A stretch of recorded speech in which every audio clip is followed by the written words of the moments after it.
ఓం మహాగణాధిపతయే నమః. ఓం గురుభ్యో నమః. ఓం శ్రీమాత్రే నమః. పరమేశ్వర స్వరూపమైనటువంటి జ్యోతిష, వాస్తు మరియు ఇతర అనేకమైనటువంటి శాస్త్రములను మనకు అందించినటువంటి మహర్షులకి నమస్కారం. హయగ్రీవ హయగ్రీవ హయగ్రీవేతి యో వదేత్ తస్య నిస్సరతే వాణి జన్హుకన్యా ప్రవాహవత్. అరుణాం కరుణాతరంగితాక్షీం ధృతపాశాంకుశ పుష్పబాణ చాపాం అనిమాదిభిరావృతాం మయూకైః అహమిత్యేవ విభావయే భవానీం. శ్రీమాత్రే నమః. ప్రేక్షకులకి ఆ లలితాంబిక అమ్మవారి యొక్క అనుగ్రహం పరిపూర్ణంగా కలగాలని మనస్ఫూర్తిగా కోరుకుంటూ మనం ఈరోజు విశ్వవసు నామ సంవత్సరంలో ద్వాదశ లగ్నాల వారికి గుర్తుపెట్టుకోండి. లగ్నం తెలియని వారు మాత్రమే రాసి చూసుకోండి, ఎందుకంటే రాశి కంటే గొప్పది లగ్నము. ఇది గుర్తుపెట్టుకోండి. లగ్నం తెలుసు, హ్యాపీగా లగ్నం నుంచి నేను చెప్పినటువంటి చూసుకోండి. కానీ ఇక్కడ మనకి రాశి ఫలాలకి ఎక్కువ ప్రాధాన్యత ఇస్తూ ఉంటారు కాబట్టి రాశి చూసుకోవచ్చు, తప్పేం కాదు. అయితే అందరికీ కూడా ఏంటంటే ఈ సంవత్సరం విశ్వవసునామ సంవత్సరం ఎలా ఉంటుంది, మనకి పంచాంగంలో చూసుకున్నట్లయితే ఆదాయము అంటే వాళ్ళకు వచ్చే ఇన్కమ్ ఎంత, వ్యయము ఖర్చు ఎంత అవుతుంది, అదేవిధంగా రాజపూజ్యము అంటే మనల్ని మెచ్చుకునే వాళ్ళ పరిస్థితి, మనకి రెస్పెక్ట్ఫుల్గా ఉండేటువంటి పరిస్థితులు ఎలా ఉన్నాయి, అదేవిధంగా అవమానము, మనం ఎక్కడైనా సరే కొన్ని తప్పిదాలు చేయడం వల్ల మనం ఎక్కడ డిసప్పాయింట్ అవుతాము, ఇబ్బంది పడతాము అనేటువంటి విషయాలు పంచాంగంలో ఇస్తారు. మరి అవి యాజ్ ఇట్ ఈస్గా అలాగే సాగాలని ఉంటుందా, దాన్ని మనం ఏదైనా మార్చుకోగలమా, అదేవిధంగా మనకి మన జీవితంలో ఉన్నటువంటి ధనం కావచ్చు, వివాహం కావచ్చు, అదేవిధంగా జాబ్ కావచ్చు, అబ్రాడ్ వెళ్ళడం కావచ్చు, ఇన్వెస్ట్మెంట్స్ కావచ్చు, ఇట్లాంటి అనేకమైన అంశాల్లో ఎలా ఉండబోతుంది ఈ సంవత్సరం, మీకు ఏ విషయాల పట్ల జాగ్రత్త వహించాలి, ఏ దేవతా ఆరాధన, గోసేవ ఏం చేసుకోవాలి, అదేవిధంగా ఎటువంటి దానములు ఇవ్వాలి అనేటువంటి విషయాల్ని ఒక్కొక్కటిగా నేను మీకు వివరిస్తాను. ఈ యొక్క విషయాలు చెప్తుంది నేనైనప్పటికీ కూడా చెప్పిస్తుంది సాక్షాత్ లలిత అమ్మవారిగా భావిస్తూ తెలుసుకుందాం.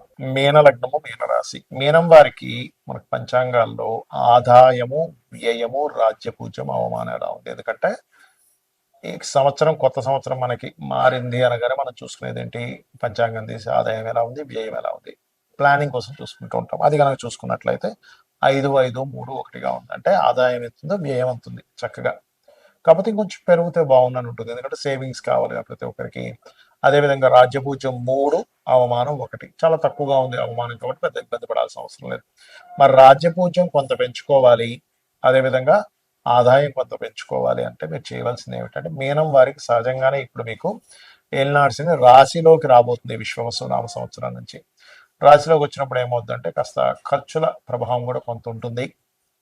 అలాగే ఈ ఇన్వెస్ట్మెంట్స్, కొత్త ఇన్వెస్ట్మెంట్ చేయడం, కొత్త ఖర్చులు, ఓవర్గా మనకి చూడండి ఉన్న స్థితి కంటే ఇంకొంచెం ఎక్కువ బాధ్యతలు నెత్తిన పెట్టుకుంటాం. ఇటువంటివి కొంచెం వస్తున్నాయి బికాస్ ఆఫ్ లగ్నంలో రాహు టు శని యొక్క ప్రభావం ఉంది రాశి మీద. కాబట్టి కొంచెం ఎక్కువగా ఏమైనా మీరు ఎక్కువ బాధ్యతలు ఎక్కువగా పెట్టుకుంటున్నారా, వాటికి కొంచెం జాగ్రత్తగా ఉండండి. ఇది ప్రధానంగా గుర్తుపెట్టుకోండి. అలాగే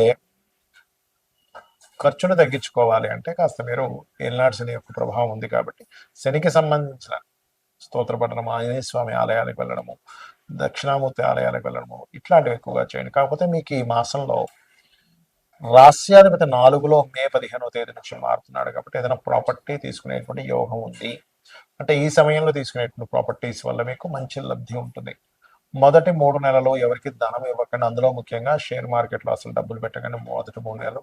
తర్వాత కూడా మీ జన్మజాతకంలో షేర్ మార్కెట్ ద్వారా ధన యోగం ఉంటేనే ఇన్వెస్ట్మెంట్స్ చేయాలి, అదర్వైజ్ కుదరదు. అది ఎలా ఉంటుంది అంటే రెండు ధనస్థానాధిపతి, పంచమాధిపతి, అష్టమాధిపతి, లాభాధిపతి మంచి పొజిషన్స్లో ఉండి కనీసం ఒక నీచభంగ రాజ్యోగం కానీ విపరీత రాజ్యోగం కానీ ఉంటేనే ధనయోగం ఉంటుంది షేర్ మార్కెట్లో. అలాగే వివాహ ప్రయత్నాలు మీకు మే తర్వాత అంటే జూన్ నుంచి యోగిస్తాయి. బికాస్ ఆఫ్ లగ్నంలో రాహు, సప్తమంలో ఉండేటువంటి కేతు యొక్క మార్పులు జరగాలి కాబట్టి. అదేవిధంగా మీనం వారు ముఖ్యంగా మీరు ఉద్యోగ సంబంధించినటువంటి ప్రయత్నాలు సఫలీకృతం అవుతాయి. మీకు మాత్రమే కాకుండా మీ యొక్క జీవిత భాగస్వామికి కూడా చేసేటువంటి ఉద్యోగ ప్రయత్నాలు, అందులో ముఖ్యంగా బ్యాంకింగ్ సెక్టార్స్, టీచింగ్ రిలేటెడ్ సంబంధించిన, అకౌంటింగ్ రిలేటెడ్ సంబంధించిన, మార్కెటింగ్ రిలేటెడ్ సంబంధించినటువంటి వృత్తులలో ఉద్యోగ అవకాశాలు పెరగనున్నాయి. అలాగే మీనం వారికి కనుక చూసుకున్నట్లయితే ప్రధానంగా ఇక్కడ ఈ ధనం విషయంలో మొదటి 3 నెలలు కాస్త జాగ్రత్తగా ఉంటే సరిపోతుంది. ఎవరికో అప్పులు ఇవ్వడం, లేకపోతే ఎక్కువ వడ్డీకి అప్పులు తీసుకోవడం, ఇట్లాంటి తప్పుడు నిర్ణయాలు తీసుకోకండి. బికాజ్ ఆఫ్ 6వ స్థానంలో కేతువు రాబోతున్నాడు మీకు మే తర్వాత. కాబట్టి మే తర్వాత నుంచి ప్రత్యేకంగా ఎవరికైనా అప్పులు ఇవ్వడం, తీసుకునే విషయాల్లో మరింత జాగ్రత్తగా ఉండాలి. బికాజ్ ఆఫ్ మీనం వారికి ఈ సింహరాశిలో కేతు 6వ స్థానం ప్రతి ఒక్కరికి కూడా పూర్వజన్మ కర్మస్థానం. కాబట్టి పూర్వజన్మ కర్మస్థానంలోకి కేతు ఎంటర్ అవుతున్నందుకు కాస్త తండ్రి గారితో దూరంగా ఉండడము, కొన్ని కొన్ని విషయాల్లో అంటే అనవసరంగా అప్పులు తీసుకోవడము, అవసరం లేకపోయినా తీసుకుంటారు. ఒక్కోసారి ఎవరో ఫోన్ చేస్తారు, ఏమంటే మీకు ఇంత లోన్ ఇస్తాం మేము, తీసుకోండి అంటే సర్లే తీసుకుంటాం. కానీ అనవసరమైన అప్పుల జోలికి వెళ్ళకండి దయచేసి. ఉద్యోగ అవకాశాలు చక్కగా పెరుగుతాయి. మీరు కొత్తగా ఇంకేదైనా కోర్సెస్ నేర్చుకోవడం కూడా జరుగుతుంది ఈ సంవత్సరము. కొత్తగా ఇప్పుడు సాఫ్ట్వేర్ డెవలప్స్ అవుతూ ఉంటాయి, ఏఐ లాంటివి కానీ, ఎనీథింగ్ అకౌంటింగ్ సెక్టార్స్ లేదా సాఫ్ట్వేర్ రిలేటెడ్ సంబంధించిన నేర్చుకోవడం అనేటువంటి చాలా స్పష్టంగా గోచరిస్తుంది. కాకపోతే మీకు రాశిలో శని యొక్క సంచారం ఉంది కాబట్టి కొన్ని జాగ్రత్తలు కనుక తీసుకుంటే ఎలాంటి శని ప్రభావం పడదు. ఏమిటి అంటే ఎక్కువగా నిద్రపోకండి. వయసులో ఉన్నవారు, ముసలి వాళ్ళు, స్త్రీలు, లేనట్లయితే చిన్నపిల్లలు, వీళ్ళకి ఏమి ఇబ్బంది ఉండదు. కానీ యువకులు దాదాపుగా ఒక 55 ఏళ్ళ వరకు ఉండేటువంటి వారు ఎక్కువగా నిద్రపోకండి ఎల్నాటి శని జరిగేటప్పుడు. వీలున్నప్పుడల్లా కూడా కాస్త శనివారాలు కాస్త లవణం అంటే ఉప్పు కలుపుకున్నటువంటి కొన్ని ఉప్పు గింజలు వేసినటువంటి నీటితో స్నానం చేయండి. మొత్తం తైలము ఒంటికి శనివారం పూట మర్దనా చేసుకుని దాని తర్వాత స్నానం చేయండి. శని యొక్క ప్రభావం తగ్గుతుంది. మరియు పేదవాళ్ళకి, మీకు మీ దగ్గర పనిచేసేటువంటి వారికి, చిన్న చిన్న ఉద్యోగాలు చేసేటువంటి వారికి, వాళ్ళ పిల్లలకి ఏదైనా పంచిపెట్టండి. అన్ని విధాలా మీకు బాగుంటుంది. చాలా మందికి జాతక చక్రం ఉండదు, మరి వాళ్ళు ఏం చేయాలి? ఎందుకంటే వాళ్ళకి రాశి, నక్షత్రము, లగ్నం ఏమీ తెలియదు. అటువంటి వారు ఈ సంవత్సరం పరంగా చూసుకుంటే, ఈ సంవత్సరం అందరూ కూడా కాస్త ఇన్వెస్ట్మెంట్స్ చేసే విషయాల పట్ల కాస్త జాగ్రత్తగా ఉండాలి. ఎందుకు? సహజంగానే కర్మకారకుడు సహజంగా 12వ స్థానంలో ఉన్నాడు. అంటే ఒకసారి 1-4 సార్లు దాన్ని అనాలిసిస్ చేసుకుని ఇన్వెస్ట్మెంట్ చేయండి. అది గృహం మీద, స్థలం మీద, బిజినెస్లోనా, షేర్ మార్కెట్లోనా, మ్యూచువల్ ఫండ్స్లోనా అనేటువంటిది కాకుండా ప్రతిదాన్ని క్లియర్గా మీరు అనాలిసిస్ చేసి, నేను దీంట్లో ఇన్వెస్ట్మెంట్ చేస్తే అంతవరకు కరెక్ట్ అనేటువంటిదని ఒకసారి అనాలిసిస్ చేయండి. ఎందుకంటే రాబోయేటువంటి కాలం, ఆల్రెడీ 3 సంవత్సరాల క్రితమే నేను మీకు హెచ్చరించాను, రాబోయేటువంటి కాలం జాబ్స్ తక్కువ, సొంతంగా మనం చేసుకోవాల్సిన సమయం ఆసన్నం అవుతుంది అని 2.5-3 ఏళ్ల క్రితమే హెచ్చరించినటువంటి వీడియోలు ఉన్నాయి యూట్యూబ్లో, చూడండి కావాలంటే. ఎందుకంటే శని నీచ పొందేటువంటి స్థానం వైపు ప్రయాణిస్తున్నాడు కాబట్టి ఇప్పటికీ మించిపోయింది ఏం లేదు, ఇంకా 2 సంవత్సరాల తర్వాత వెళ్తాడు అక్కడికి. కాబట్టి మీ మీకు ఇక్కడ కనబడుతూనే ఉంది చూడండి, జాబులు తగ్గుతూ ఉన్నాయి. అంటే మనం ఓన్గా ఏం చేసుకోగలం, మన టాలెంట్ ఏంటి, ఒక్కొక్కరిలో ఒక్కొక్క గొప్ప టాలెంట్ ఉంటుంది. ఒక వ్యక్తికి మ్యూజిక్ వస్తే ఇంకో వ్యక్తికి చెస్ ఆడడం బాగా రావచ్చు, అందులో టీచింగ్ వెళ్ళొచ్చు. లేదా ఒక వ్యక్తి మంచి ఫుడ్, ఒక వ్యక్తి మంచి క్రియేటివిటీ పర్సన్ అయి ఉంటాడు, ఇంకో వ్యక్తి మంచి ఫైనాన్షియల్ గైడింగ్ ఇచ్చే వ్యక్తి అయి ఉంటాడు. మీలో ఉండేటువంటి టాలెంట్ ఫస్ట్ మీరు గుర్తించి ఈ వైపు మార్గాన్ని ఫస్ట్ ఎంచుకోండి. అలాగే ఎవరికైనా సరే మనకి జాతక చక్రం లేదు, మాకు తెలియదండి, మాది ఏళ్ళనాడు శని నడుస్తుందో, అర్ధాష్టమ శని నడుస్తుందో, అష్టమ శని నడుస్తుందో తెలియదు అనుకునేటువంటి వారికి ఒకటే చెప్తా, నిత్యము ఉదయము సాయంత్రము అమ్మవారికి దీపారాధన లేదా మీ ఇష్టదైవానికి దీపారాధన, పంచోపచార పూజ చేయండి. అంటే గంధము, పుష్పము, ధూపము, దీపము, నైవేద్యము.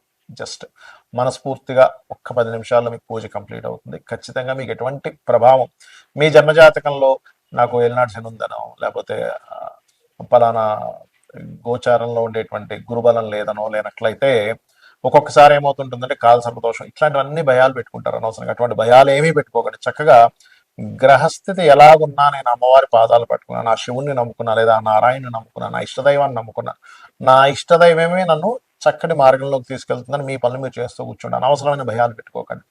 అలాగే ఇక్కడ ఒక చిన్న టిప్ ఇస్తాను, ఏంటంటే వాస్తుపరంగా ఎప్పుడు కూడా మీకు ధనాభివృద్ధి కలగాలి అంటే ఉత్తరంలో ఎటువంటి బాత్రూమ్స్, లెటరిన్స్ ఉండకూడదు. ఉత్తరంలో వైట్ కలర్ ఉండేలా చూసుకోండి. ఖచ్చితంగా మీకు 100% కూడా మీకు మీ యొక్క ఫైనాన్షియల్ గ్రోత్ పెరిగి తీరుతుంది. అలాగే ఆగ్నేయంలో కూడా వాటర్ లేకుండా కాస్త ఒక గ్రీన్ బల్బ్ ఉండేలా చూసుకోండి.